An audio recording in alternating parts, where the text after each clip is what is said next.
Hello बच्चों, कैसे हैं आप। मैं हूं रहमान सर और हमारे इस एमपी पॉइंट्स चैनल पर आपका बहुत बहुत स्वागत है। देखिए बच्चों, जैसा कि आप लोग जानते हैं कि वर्तमान में हाई स्कूल और कक्षा 12 की परीक्षाएं चल रही हैं और आपका 1 मार्च 2023 को कक्षा 12 वालों का भौतिक विज्ञान का जो पेपर होने वाला है, तो मैं आप लोगों को इस वीडियो में एक ऐसा क्वेश्चन बताऊंगा जो आपको परीक्षा में 100% आपको परीक्षा में लिखने को आएगा। जिससे क्या होगा कि आप परीक्षा में इस प्रश्न को हर हाल में करके आएंगे, क्योंकि एक ऐसा प्रश्न है जो आपको बहुत ही अच्छे नंबर दिलाने वाला। तो ठीक बेटा, ज़्यादा ना बात करते हुए सीधे वीडियो को स्टार्ट कर रहे हैं। देखिए, सामने आपको स्क्रीन पर लिखा दिख रहा होगा, जो लिखा है कि किरचॉफ का दूसरा नियम। समझ रहे बेटा, किरचॉफ का दूसरा नियम। ठीक बेटा, किरचॉफ का भी एक पहला भी नियम है और दूसरा नियम है। तो ये किरचॉफ का दूसरा नियम है, या लिखा है पास का नियम, यानी किरचॉफ के दूसरे नियम को हम लोग पास का नियम भी कहते हैं। अब देखिए, किरचॉफ का ये दूसरा नियम जो होता है वो बेटा किस प्रकार होता है। वो होता है हमारा सिग्मा आई आर। ये देखिए, ध्यान से देखिए बेटा, सिग्मा, इसको हम बेटा सिग्मा कहते हैं। सिग्मा आई आर बराबर सिग्मा ई। सिग्मा का मतलब आप लोग समझ रहे होंगे, मैं नीचे आपको पेज पर समझा रहा हूं कि सिग्मा का मतलब होता है, जैसे कि जब हम लोग किसी नंबरों को जोड़ते हैं तो उनका सबका योग जो होता है वो हमारा सिग्मा कहलाता है। यहाँ पर जो इस टाइप से जो बना हुआ है, इसका मतलब है बेटा सिग्मा। बात समझ रहे। तो सिग्मा आई आर बराबर सिग्मा ई। पहले अब देखिएगा, इसकी परिभाषा हम आपको पहले दिखा रहे हैं, फिर हम आपको एक ऐसी ट्रिक बताएंगे जिसके माध्यम से आप इस पूरी परिभाषा को इतना अच्छे तरह से याद कर पाएंगे। लेकिन बस आप केवल हमारे वीडियो में अंत तक बने रहें। मैं आपको गारंटी ले रहा हूं, मैं यूट्यूब पर पढ़ाना छोड़ दूंगा अगर मैंने आपको ये परिभाषा अभी नहीं सिखा पाई। तो देखिएगा, आपको कितना याद करना है, सिग्मा आई आर बराबर सिग्मा ई, इतना आपको याद करना है। अब आपको दिख रहा आई आर, यहाँ पर आई क्या है बेटा, आई जो है ये आई जो है बेटा वो परिपथ में बहने वाली धारा है, और आर जो है वो प्रतिरोध है, और ई जो है वो हमारा विद्युत वाहक बल है। ध्यान दीजिएगा, आई हमारे पास बेटा क्या है, धारा है। आर हमारे पास क्या है बेटा, प्रतिरोध है। और ई हमारे पास क्या है बेटा, विद्युत वाहक बल। हमारे बात समझ रहे हैं।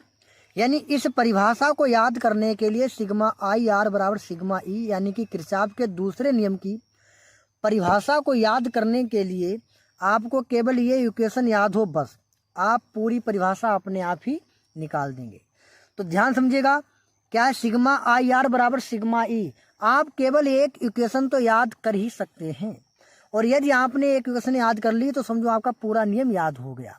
तो देखिए बेटा, यहाँ पर आई आर आपको दिख रहा है। जब ये आई और आर लिखे हैं तो ये दोनों संख्याएं, यानी दोनों नंबर कैसे लिखे हैं, दोनों नंबर बेटा जो लिखे हैं आपके गुणे में लिखे, यानी गुणनफल में लिखे। बात समझ रहे, दोनों नंबर बेटा कैसे लिखे, गुणनफल में, यानी दोनों की आपस में क्या गुणा हो रही है।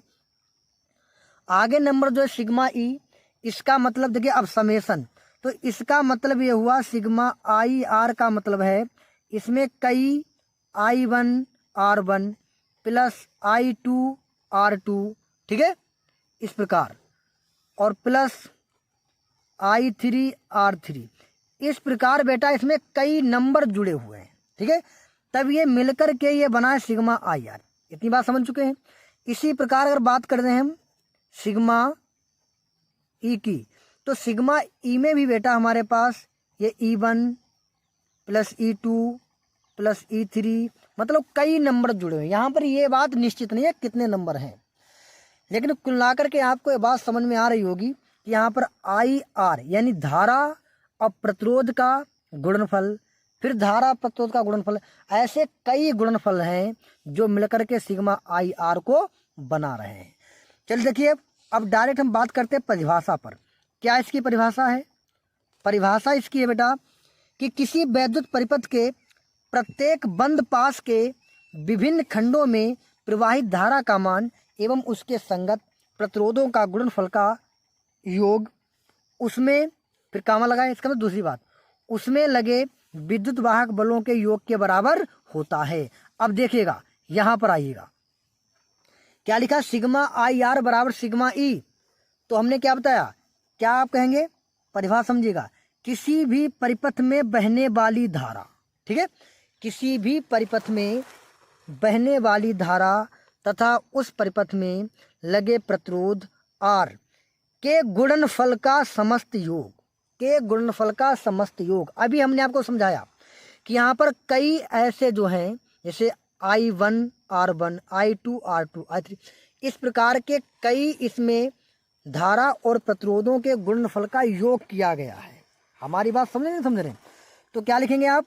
किसी भी परिपथ में बहने वाली धारा I तथा उस प्रतिरोध में तथा उस परिपथ में लगे प्रतिरोध R के गुणनफल, ये गुणित यहाँ गुणित हो रही है, के गुणनफल का समस्त योग, यानी सबका समस्त योग, ठीक है, का समस्त योग। तो वही बात लिखी, का समस्त योग, ये लिखा है। उसमें लगे सभी विद्युत वाहक बलों के योग के बराबर होता है, इसे ही किरचॉफ का दूसरा नियम कहते हैं। अब ध्यान समझिएगा, ऐसा बेटा है कि नहीं है, देखिएगा, यानी सिग्मा आई आर, यानी जिसमें जितने भी प्रतिरोध लगे हैं तो उनके धारा के साथ गुणनफल का, ठीक, योग, और जितने भी विद्युत वाहक लगे हैं, विद्युत वाहक बल लगे हैं, यानी बैटरी, इसको बैटरी कहते हैं, विद्युत वाहक बल तो क्या है? बैटरी, ये हमारा बैटरी। तो जितनी भी बैटरी लगी हैं उनके सबके योग के बराबर होता है, इसको किरचॉफ का नियम कहते हैं। देखिए बेटा, ये बात आपको समझ में आ चुकी होगी, इसकी परिभाषा क्या कह रही है, ध्यान समझिएगा।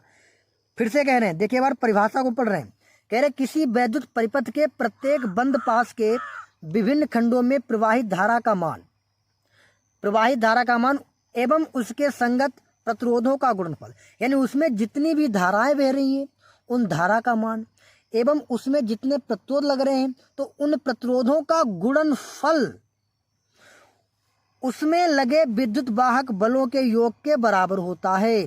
तो धारा और प्रतिरोध का गुणनफल जो है उसमें लगे विद्युत वाहक बलों के बराबर है कि नहीं? देखिए, बराबर है। इसी को ही हम लोग क्या कहते हैं? किरचॉफ का दूसरा नियम कहते हैं।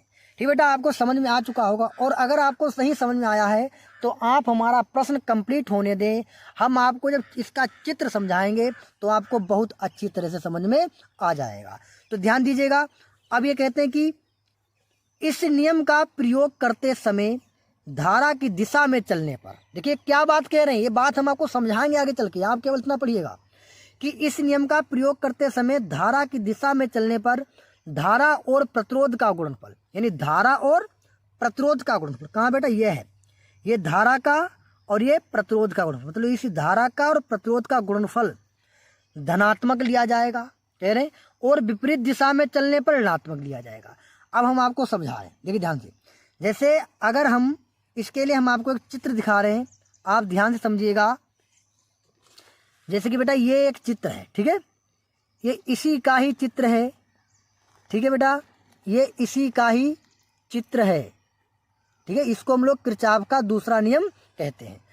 अब इन्होंने अपनी परिभाषा में नीचे क्या बताया है कि धारा की दिशा में चलने पर धारा और प्रतिरोध का जो गुणनफल है उसको लिया जाएगा धनात्मक, और जब हम लोग धारा की विपरीत दिशा में चलेंगे तो उसको लिया जाएगा ऋणात्मक।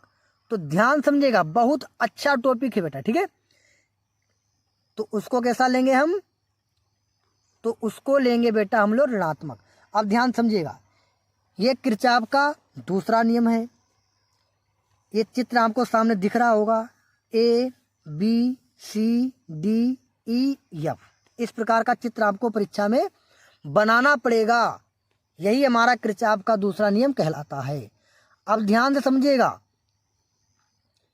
यानी ये आपको पहले यहाँ शुरुआत करना। देखिए यहाँ से ये जो लगा, ये हमारी एक बैटरी लगी है, ये हमारी बैटरी लगी जिसको हम लोग E1 कहते हैं, इसी को हम लोग विद्युत वाहक बल कहते थे। जो हमारे छोटा जो इस टाइप का होता है ना, देखिए आपको दिख रहा होगा, हम आपको दिखा रहे हैं, देखिए इस टाइप में ये जो एक छोटा है तो इसको ये हमेशा माइनस होता है और ये बड़ा वाला हमेशा प्लस होता है। और ये एक बैटरी लगी है, इसमें से जो धारा निकल रही है बेटा I1 निकल रही है, तभी इसमें हमने I1 लिख दिया। और भी एक बात समझिएगा, धारा हमेशा ही बेटा माइनस से प्लस की ओर चलती, तभी आपको दिख रहा है तीर इस तरफ लगा हुआ है, तीर इस तरफ लगा कि नहीं लगा है, तो मतलब धारा माइनस से प्लस की ओर बह रही है। अब ये धारा पहली बैटरी है, तभी इसको नाम हमने दे दिया E1 और इससे निकलने वाली धारा को I1। अब यहाँ से धारा चल रही है बेटा, यहाँ जाएगी, ठीक है, बात समझिए, यहाँ आएगी। अब जैसे ही इस बिंदु पर पहुँचेगी, बात को ध्यान समझिएगा, जैसे ही इस बिंदु पर ये धारा पहुँचेगी तो क्या काम होगा, आपको बहुत ध्यान से समझना है, बहुत अच्छी तरह से समझना है। तो लेकिन ये धारा नीचे तो जाएगी, बात हम समझ रहे, यहाँ से धारा जो हमारी चल रही है वो इस तरफ नीचे की तरफ जा रही है, देखिए नीचे की तरफ ये आ रही है। तो यहाँ पर भी हम क्या ले सकते हैं, देखिए यहाँ तक, इस बिंदु तक पहले आप समझिएगा, इस बिंदु धारा कौन सी बेटा I1 आई, तो यहाँ पर भी कौन सी रहेगी हमारी, यहाँ पर भी धारा जो हमारी रहेगी वो बेटा हमारी I1 रहेगी। ठीक, यहाँ तक आ गए। अब इससे के इधर और हमारा कुछ भी नहीं है। अब यहाँ आ जाइए, पहले यहाँ पर आ जाइए, इस बैटरी के पास ये हमारी दूसरी बैटरी लगी है और हमने अभी आपको पता है छोटा वाला होता है ये हमारा माइनस होता है और ये हमारा बड़ा वाला प्लस होता है। और हमने आपको क्या बताया, ये किस तरफ चलेगी, धारा हमेशा माइनस से प्लस की ओर बहती है, धारा हमेशा किस तरफ बहती है बेटा, माइनस से प्लस की ओर बहती है। तो धारा इसमें माइनस से प्लस की ओर बहेगी। तो ये बैटरी दूसरी है, तभी इसमें बहने वाली धारा का नाम हमने I2 दे दिया। अब ये यहाँ से भी धारा I1 आ रही है, यहाँ से I2 आ रही है, तो इसका मतलब नीचे यहाँ पर जो धारा बह रही है वो I1 और प्लस I2 बह रही है। इतनी बात आप समझे कि नहीं समझे, क्योंकि इधर से आ रही है I1, इधर से जा रही है I2, तो इस बिंदु पर इधर से I1 आई थी, इस बिंदु पर इधर से I2 आई थी, तो इसके नीचे नहीं, इस बिंदु पर दो धाराएं हो गई, जब नीचे चलेंगे दो धाराएं I1 I2। तो बात समझ चुके हैं, तो धारा नीचे तरफ चलेगी, ये आगे इधर पर यहाँ पर ये, तभी अब यहाँ पर तुम्हें दिख रहा होगा एक दूसरा प्रतिरोध लगा है जो R3, इसको हम लोग बेटा प्रतिरोध कहते हैं। देखिए इसमें 3 प्रतिरोध लगाए गए हैं, एक R1 R2 R3, 3 इसमें प्रतिरोध लगाए गए और 2 इसमें बैटरी लगाई गई E1 और E2। तो जब यहाँ से हमने बैटरी से आपको समझाया है यहाँ से यहाँ तक, तो इसमें जो पहला हमारा कौन सा पड़ेगा, R3 प्रतिरोध पड़ेगा। तो इसमें धारा कौन सी बहेगी, I1 I2, और इसमें धारा इस तरफ बहती चली जाएगी। बात हम समझ रहे हैं, ये बहेगी क्योंकि जिस तरफ ये तीर लगा है उस तरफ धारा बहती हुई चली जाएगी। आगे पहुंचेंगे बेटा हम बिंदु डी पर, ध्यान समझेंगे। अब यहाँ पर बिंदु डी पर, अब ध्यान देखिएगा, जब हम बिंदु डी पर पहुंचे और यहाँ तक अभी भी हमारी धारा I1 प्लस I2 ही चल रही है, यानी सी से बिंदु सी से धारा शुरू होती I1 I2 और इस पूरे में जाकर के यहाँ बिंदु डी तक I1 और I2 ही चल रही है। अब बात क्या करते हैं, बिंदु डी पर धारा ऊपर भी जाएगी और धारा ये नीचे इस तरफ भी जाएगी। तो ध्यान समझिएगा, ऊपर बैटरी कौन सी लगी है, E1, और E1 से धारा कौन सी आई थी, I1, तो यानी E1 बैटरी को हमने धारा वापस कर दी I1। बात समझ रहे। और यहाँ पर बैटरी कौन सी लगी है, E2, तो E2 में E2 से धारा कौन सी आई थी, I2, तभी हमने इसको धारा वापस कर दी I2। इतनी बात आपको समझ में आई कि नहीं समझ में आई, बिल्कुल बेटा आपको ये बात समझ में आई होगी। चलिए अब और बात कर लेते हैं इस चित्र में। इतनी बात है आप समझ चुके कि I1 I2 और I1 प्लस I2 क्यों लिखा है, आप समझ चुके होंगे। अब एक बात देखिए, C और D, मतलब कि C और D बिंदुओं के बीच में जो धारा बह रही है वो बेटा धारा बह रही है I2, और C और D बिंदुओं के ऊपर जो धारा बह रही है वो बह रही है I1, और C और D यानी इधर और इधर नीचे यहाँ से लेकर यहाँ तक ये धारा बह रही है इसमें I1 प्लस I2, क्योंकि दोनों धारा बह रही है। अब बात करते हैं यहाँ पर ये 1 और 2, ये क्या लिखे हैं, ये बेटा 1 और 2 यही तो हमारे इसमें पास बने होते हैं, इन्हीं को हम लोग पास कहते हैं, यानी पास फर्स्ट और पास सेकेंड। और ये जो बने ये जो बने हैं इनको बेटा हम लोग लूप कहते हैं। इनको क्या कहते हैं? लूप। यानी एक लूप ये बना है, एक ये बना है, एक ये बना है और एक ये बना है। ठीक बेटा, इतनी बात आपको चित्र में समझ में आ रही होगी और आ चुकी होगी। चलिए बेटा, अब हम इसमें बात कर रहे हैं। अब इसमें हमने पीछे पढ़ा था जिसमें लिखा था कि इसमें बहने वाली धारा के मान को क्या करते हैं, जब पास जो होता है वो धारा की दिशा में ही चल रहा होता है, या फिर हम लोग जब धारा की दिशा में चल रहे होते हैं तो धारा और प्रतिरोध का गुणनफल, जो यहाँ पर ये बताया था, धारा और प्रतिरोध का गुणनफल, इसको कैसा लेते हैं? धनात्मक। तो चलिए बात करते हैं, देखिए ध्यान से, उसको कैसा लेंगे? धनात्मक। इतनी बात आपको समझ में आई कि नहीं समझ में आई? तो चलिए हम बात करते हैं पहले पास फर्स्ट की। देखिए पहले आप नीचे वाले हिस्से को पूरे को डुका देंगे, ठीक है, क्योंकि आप ऐसा समझिएगा ताकि आपको जल्दी समझ में आएगा। अब हम किसकी बात करेंगे? हम बात करेंगे पहले पास फर्स्ट की। तो यहाँ पर लिखिएगा आप, यहाँ पर लिखेंगे आप पास फर्स्ट से। बात में समझ रहे? क्या लिखेंगे? पास फर्स्ट से।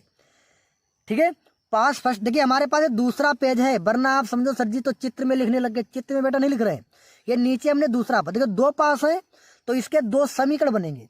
तो पहले पास फर्स्ट ले लिए, पास फर्स्ट से। अब देखिए चाहे आप पास फर्स्ट से लिखें या आप ले सकते हैं यहाँ पर पास, देखिए क्या है, ए बी और डी, और यहाँ पर क्या है, सी और ए। जहां से शुरू होते फिर वहीं पर पहुंचना। तो पास ए बी डी, फिर यहाँ पर क्या, सी, और फिर पहुंच जाएंगे ए में। फिर क्या लिखेंगे? पास फर्स्ट से, या तो पास फर्स्ट से लिखेंगे या फिर पास ए बी डी सी में। इतनी बात आपको आ रही समझ में बेटा? बिल्कुल ही आपको ये बात समझ में आ रही होगी, क्योंकि इसमें कुछ है ही नहीं, आपको बहुत ध्यान समझना है। अब देखिएगा हम लोग कहाँ से चलेंगे? हम लोग वहां से चलेंगे जहां पर बैटरी लगी होगी। तो देखिए अभी हमें कितने से मतलब है? अभी हमें केवल पास ए बी सी डी से मतलब।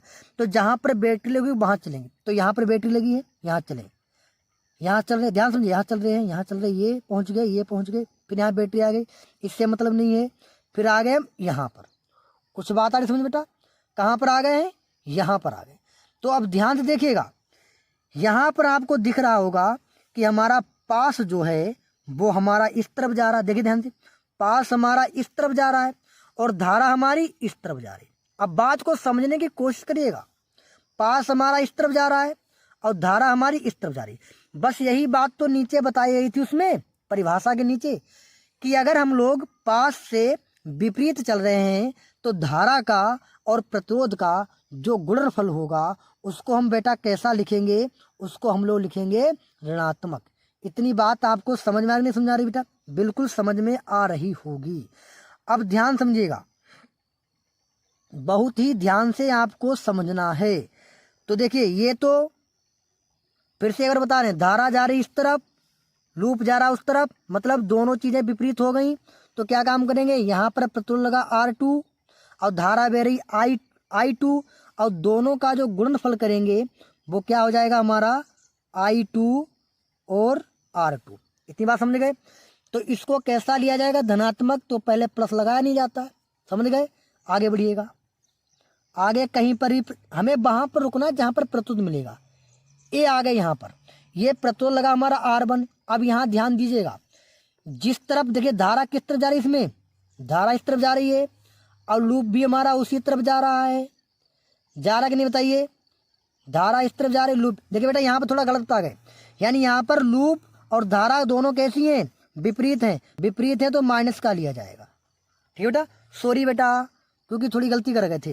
देखिए ये लूप जा रहा है इस तरफ और इसमें धारा जा रही इस तरफ। एक बार फिर से देख लें, लूप जा रहा है इस तरफ, धारा जा रही इस तरफ, यानी दोनों विपरीत हो गए। और जब विपरीत हो जाएंगे तो कैसा लेंगे? ऋणात्मक। और जब एक जैसे होंगे तो कैसा लेंगे? धनात्मक। तो देखिए R1 में देखते हैं, जिस तरफ लूप जा रहा उसी तरफ धारा जा रही, तो इसको कैसा लेंगे? धनात्मक। तो क्या धनात्मक लेंगे? प्लस। और इसमें धारा कौन सी बह रही है? I1, प्रतिरोध लगा R1। तो यहाँ पर हो जाएगा हमारा I1 और R1। और बराबर पता किसके लिखेंगे? जो बैटरी लगी होगी। तो कहाँ पर बैटरी लगी, ध्यान दीजिएगा, यहाँ पर बैटरी लगी हमारे पास E1, ठीक है। देखिए इसके हिस्से में कौन सी बैटरी आ रही है, ऊपर वाले पास के हिस्से में बैटरी आ रही E1, E2 नहीं आ रही, E1 आ रही। बात कुछ हमारे समझ रहे हैं, कौन सी बैटरी आ रही, E1 भी आ रही है और E2 भी आ रही है। पहले R1 से धारा बह रही थी E1 में E2, तो दोनों में धारा बह रही कौन, E1 और E2। तो क्या काम करेंगे हम, यहाँ लिखेंगे E1 और माइनस का E2। इतनी बात समझ चुके बेटा, क्योंकि दोनों हिस्से से इसमें मतलब दोनों बैटरी से इसमें धारा आ रही, E1 से भी और E2, तो E1 माइनस का E2। बस ये बन गया हमारा समीकरण फर्स्ट, किरचॉफ के सेकेंड नियम का। बस इसे बच्चा नहीं बना पाता है, इसको बनाना बच्चा बहुत ही मुश्किल समझता है। जो हमने आपको सिखाया है आप एक बार फिर से देख लीजिएगा, केवल थोड़े से शब्दों में। पहले हम पास ले लेंगे A B D C A। अब इसमें हम ये चीज़ देखें, पहले यहाँ से जहाँ बैटरी लगी हुई वहाँ से चलेंगे तो बैटरी लगी है, और वहाँ पर रुकेंगे जहाँ पर हमें प्रतिरोध मिलेगा, तो हमें यहाँ पर ये प्रतिरोध मिला। अब यहाँ पर हमने देखा क्या कि लूप तो जा रहा हमारा इस तरफ और धारा जा रही हमारी इस तरफ। चाहे आप इस वाले लूप को देख लें, लूप जा रहा है इस तरफ और धारा जा रही इस तरफ, तो ये दोनों कैसे हैं, विपरीत हैं। तो जब विपरीत होंगे तो धारा का और प्रतिरोध का गुणनफल कैसा लेंगे, ऋणात्मक। तो यहाँ पर धारा बह रही I2, प्रतिरोध लगा है R2, तो दोनों का गुणन करोगे तो I2 R2 आएगा, और दोनों को लेना कैसा है, ऋणात्मक। क्यों लेना है, क्योंकि ये इस तरफ जा रहा है और लूप उस तरफ, धारा इस तरफ जा रही है, लूप इस तरफ, ठीक है। और इधर पहुंचते हैं, फिर दूसरा हमें प्रतिरोध मिला R1। यहाँ पर हमने देखा कि धारा जा रही इस तरफ और लूप भी जा रहा उस तरफ, यानी जिस तरफ धारा जा रही उस तरफ लूप जा रहा है, तभी धारा का और प्रतिरोध का गुणनफल लेंगे हम लोग धनात्मक। तभी I1 R1 को धनात्मक ले लिया, और ये धारा दोनों बैटरी से आ रही है, E1 से और E2 से, तभी E1 माइनस का E2 लिख दिया। इतनी बात समझाई। अब चलिए आगे बढ़ते हैं, अब इस पास को हटा देते हैं। अब हमें मतलब किससे है, अब हमें बेटा मतलब है केवल पास सेकेंड से। सेकेंड वाला पास कितना बना है, ध्यान समझिएगा, देखिएगा सेकेंड वाला जो हमारा पास बना है वो नीचे 2 बना है, या आप ऐसे लिखिएगा, चाहे आप देखिए ध्यान से, आप ऐसे भी ले सकते हैं। किस तरह से, आप यहाँ पर लिखना चाहेंगे तो आप यहाँ लिख सकते हैं कि पास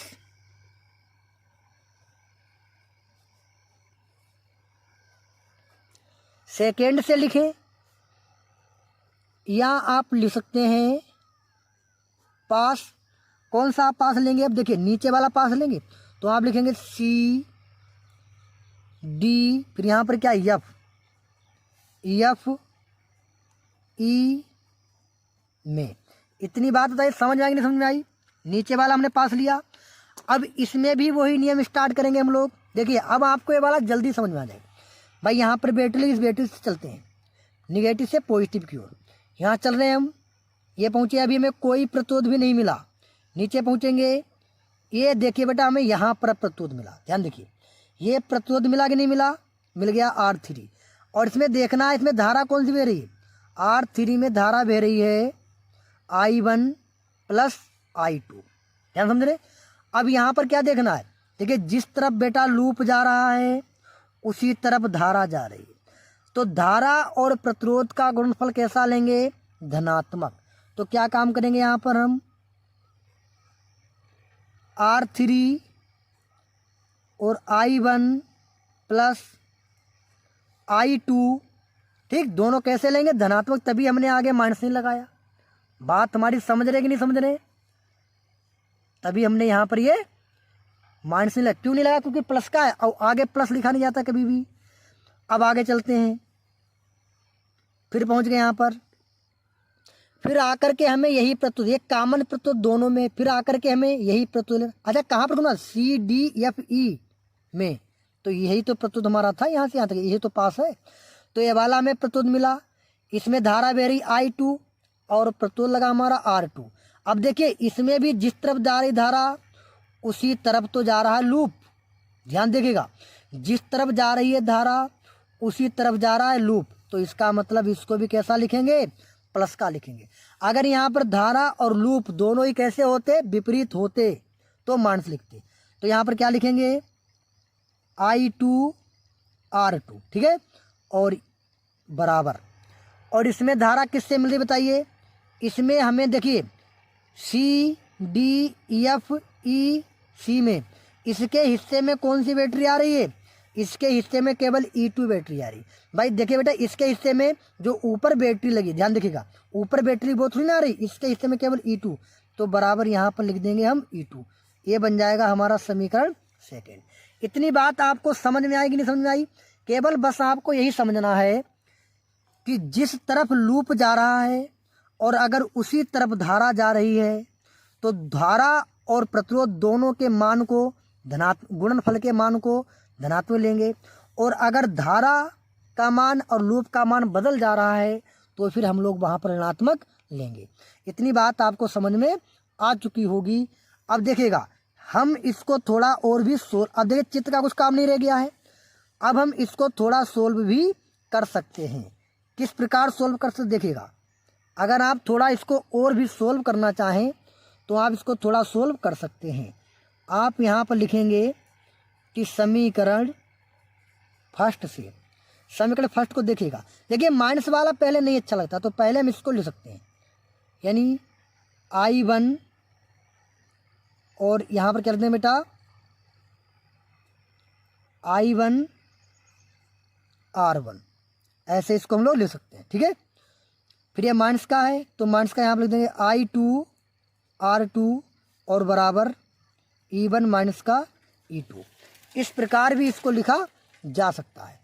अब नीचे भी हम इसको बदल सकते हैं, कैसे, समीकरण सेकेंड से। देखिए इस R3 की हम लोग अंदर मल्टीप्लाई कर देंगे, तो क्या था यहाँ पर I1 प्लस था I1, R3 की मल्टीप्लाई हो गई R3, फिर R3 की I2 से भी होगी, तो प्लस का I2 और जाएगा R3, तो R3 और प्लस का यहाँ पर क्या था I2 और फिर यहाँ पर क्या हमारा R2 और बराबर E2। इस प्रकार भी इसको हम सोल्व कर सकते हैं। अब इन दोनों यानी फर्स्ट और सेकेंड, इन दोनों समीकरणों को हल करके हम लोग किसी भी परिपथ में, चाहे कितना भी कठिन परिपथ हो, उसकी धारा को हम लोग ज्ञात कर सकते हैं, उसकी धारा को हम लोग आसानी से ज्ञात कर सकते हैं। इसी प्रकार आपका सेकेंड नियम कंप्लीट हुआ बेटा। अब आप लोग कमेंट में ज़रूर बताइएगा आपको ये वीडियो कैसा लगा है। तो ठीक है बेटा, मिलते हैं अगले वीडियो के साथ, तब तक के लिए जय हिंद जय भारत।